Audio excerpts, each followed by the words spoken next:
సరే అని రాదే. సర్లే ఊకవయ్యా. అద్దెస్తారో లేదు, అడ్వాన్స్ అని ఇయ్యాలి కదా.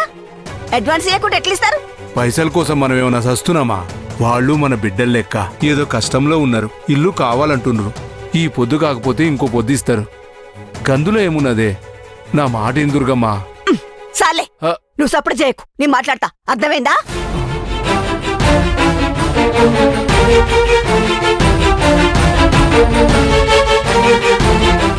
మాకెవరూ ఇల్లు ఇవ్వడం లేదండి. మా పరిస్థితి బాగోలేదు. ఆయన నేను ఇద్దరం కష్టపడతాం. ఏదైనా డబ్బులు రాగానే మీకు ఖచ్చితంగా అడ్వాన్స్ ఇస్తాం. మాకొక వారం రోజులు టైం ఇవ్వండి. ఇగో, వారం దినాలు 10 దినాలంటే కుదరది. 2 దినాలు టైం ఇస్తున్నా, మీరింట్లో చేరుర్రి. 2 దినాల తర్వాత పైసలు తెచ్చియాలే. అంతేగాని మీరిచ్చిన దానికి ఎదురు చూడాలంటే మాతోని కాదు. సరే అండి, ఖచ్చితంగా ఇస్తాం. కాకపోతే 2 రోజులంటే ఇస్తామని ఇవ్వకపోతే బాగోదు కదా. ఇగో, నేనైతే బరాబర్ చెప్తున్నా, 2 దినాలలో అడ్వాన్స్ తెచ్చియాలి, లేకుంటే ఖాళీ చేసిపోవాలి. ఇస్తారా అయ్యారా? సరే అండి, పని దొరకగానే మీ డబ్బులు మీకు ఇస్తాం. మమ్మల్ని నమ్మి మాకు ఇల్లు ఇస్తున్నారు, అదే మాకు సంతోషం. మేము ఇంట్లో చేరచ్చా? గట్లనే ఉండురు బిడ్డ, ఏం కాదులే. 2 దినాలకు కాకపోతే 3 దినాలకి ఇయ్యుర్రి. నువ్వు సపడ చేసినట్టే పనులు తీస్తా. నేను మాట్లాడుతున్నా కదా, నువ్వు గమనడు. ఇగో, గైనట్లే చెప్తాడు. నాతోని గట్ల కాదు.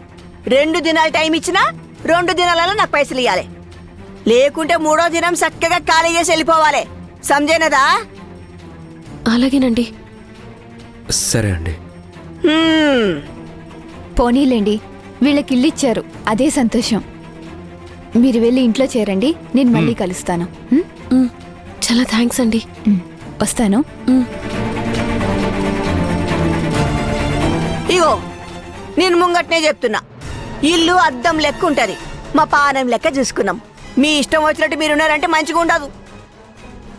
ఇల్లు ఎట్లిచ్చినామో గట్లనే ఇయ్యాలి. ఇల్లు మంచిగా పెట్టుకోవాలి, పైసలు బరాబర్ ఇయ్యాలి. మీరంత అపురూపంగా చూసుకునే ఇంటిని మీకంటే అపురూపంగా మేం చూసుకుంటామండి. మీకు ఏ ఇబ్బంది రాకుండా బంగారంలో చూసుకుంటామండి, సరేనా? సరే, ఒక్క నిమిషం ఉండుండ్రి.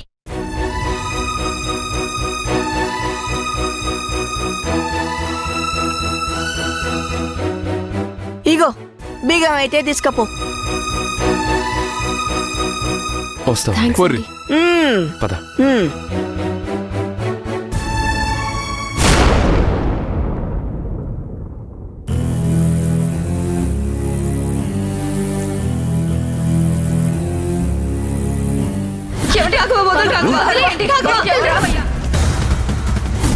ఈ రోజు నా కూతురు కనిపించకుండా పోయింది.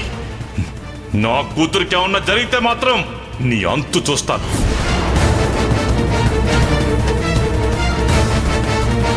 ఆ హరిప్రసాద్కి ఎంత అహంకారం! పిల్లనిచ్చిన ఇల్లని ఎంత ఒదిగుండాలి, అదేం లేకుండా నా అల్లుడు కాలర్ పట్టుకుంటాడా? మొదట్నుంచి వాళ్ళ పద్ధతి కూడా అదే కదా. అందుకే బావా సంబంధం వద్దు అన్నా వదిన వాళ్ళందరూ కలిసి ఆ భూమిని తెచ్చి మాధవి కంటగట్టారు. దాని ఫలితం బావ ఇప్పుడు అనుభవిస్తున్నాడు. మనింటికొచ్చి ఊరంతా గౌరవించే మా అల్లుడిని అవమానించిన వాణ్ణి అంత సులభంగా వదిలిపెట్టకూడదు. బావ కాలర్ పట్టుకోగాని నా గుండెలు మండిపోయాయి. కాలర్ పట్టుకున్న ఆ చేతిని అలాగే నరికేయాలనిపించింది. అసలు భూమి ఏ ముహూర్తాన్ని ఇంట్లో అడుగు పెట్టిందో కానీ వచ్చిన దగ్గర నుంచి మనిషికో గండం అన్నట్టు తయారైంది. జరిగిన దానికి రాఘవ బాధపడుతూ ఉంటే మీరింకా రెచ్చగొడుతున్నారా? కాస్త సందు దొరికితే చాలు మంటలు పెట్టడానికి రెడీగా ఉంటారు.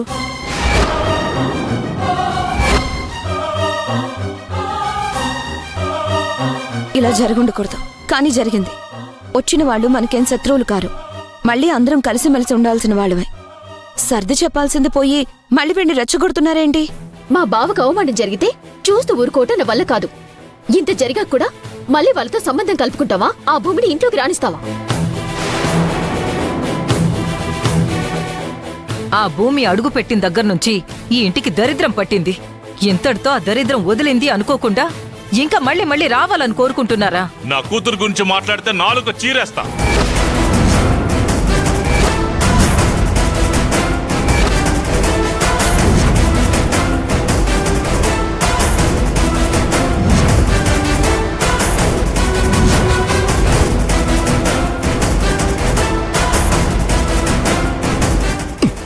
నువ్వెందుకు వచ్చావు?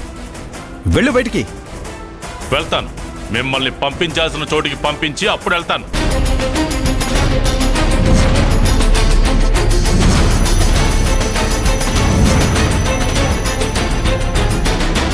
నా కూతురు కనిపించకుండా పోవడానికి కారణం అతనే. ఎస్ఐ గారు, అరెస్ట్ చేయండి.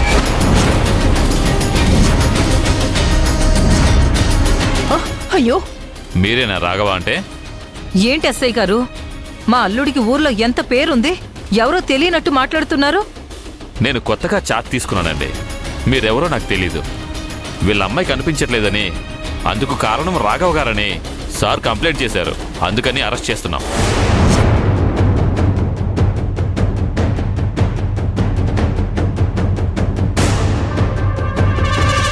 భూమి మా చిన్న తమ్ముడి భార్య అండి. ఈ ఇంటి కోడలు. ఏదో కుటుంబంలో జరిగిన చిన్న గొడవకి బయటికి వెళ్ళిపోయారు. భూమి బయటికి వెళ్ళడానికి మా రాఘవకి సంబంధం ఏంటండి? కంప్లైంట్ వచ్చిన తర్వాత అరెస్ట్ చేయక తప్పదు. సార్, ఇది మా కుటుంబ సమస్య. మేము మాట్లాడి పరిష్కరించుకుంటాం. అవన్నీ కంప్లైంట్ రాకముందే చూసుకోవాలండి. కంప్లైంట్ వచ్చాక మా డ్యూటీ మేము చేయక తప్పదు కదా. ఎస్ఐ గారు, తప్పు చేసింది ఇతని కూతురైతే నన్ను అరెస్ట్ చేస్తారా? చూడండి, నా భార్యను చంపాలని చూసింది. నా తమ్ముడిని నా నుండి దూరం చేసింది. తన మీద నేను కేసు పెట్టాల్సింది పోయి నా మీద కంప్లైంట్ చేశారని నన్నే అరెస్ట్ చేస్తారా? నిజంగా అలాగే జరుగుంటే ముందు మీరే కంప్లైంట్ ఇవ్వచ్చు కదా. మీ మీద కంప్లైంట్ ఇచ్చేంత వరకు మీరెందుకు వెయిట్ చేశారు? ఎస్ఐ గారు, ప్రాణాలు తీసేంత క్రూరత్వం నా కూతురికి లేదు. వదిలేస్తే అతను అలా మాట్లాడుతూనే ఉంటాడు. ముందు అతను అరెస్ట్ చేయండి.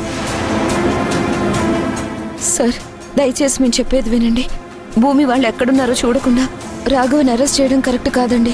ఇంత జరిగినా ఇప్పటికీ నా కూతురుదే తప్పు అంటుంటే ఇంకా చూస్తూ ఎలా ఊరుకుంటాను?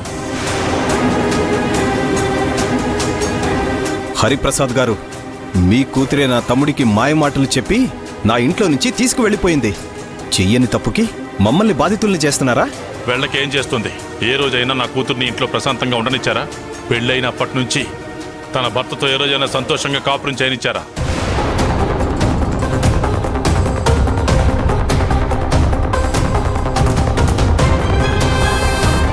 ఎస్ఐ గారు, నా కూతురు కనిపించకుండా పోవడానికి కారణం ముమ్మాటికి అతనే. వీళ్ల మాటలు భరించలేక నా కూతురు ఎటో వెళ్ళిపోయింది. నా బిడ్డ అలా అనాథలా వెళ్ళిపోవడానికి కారణం ముమ్మాటికి కారకులు వీరే. హరిప్రసాద్, నీ కూతురిని మంచిదాన్ని చేయడానికి నన్ను చెడ్డవాణ్ణి చేస్తున్నావా? నలుగురిలో నా పరువు తీయాలని చూస్తున్నావా? నా బిడ్డని కష్టపెడితే ఆ దేవుణ్ణైనా క్షమించను.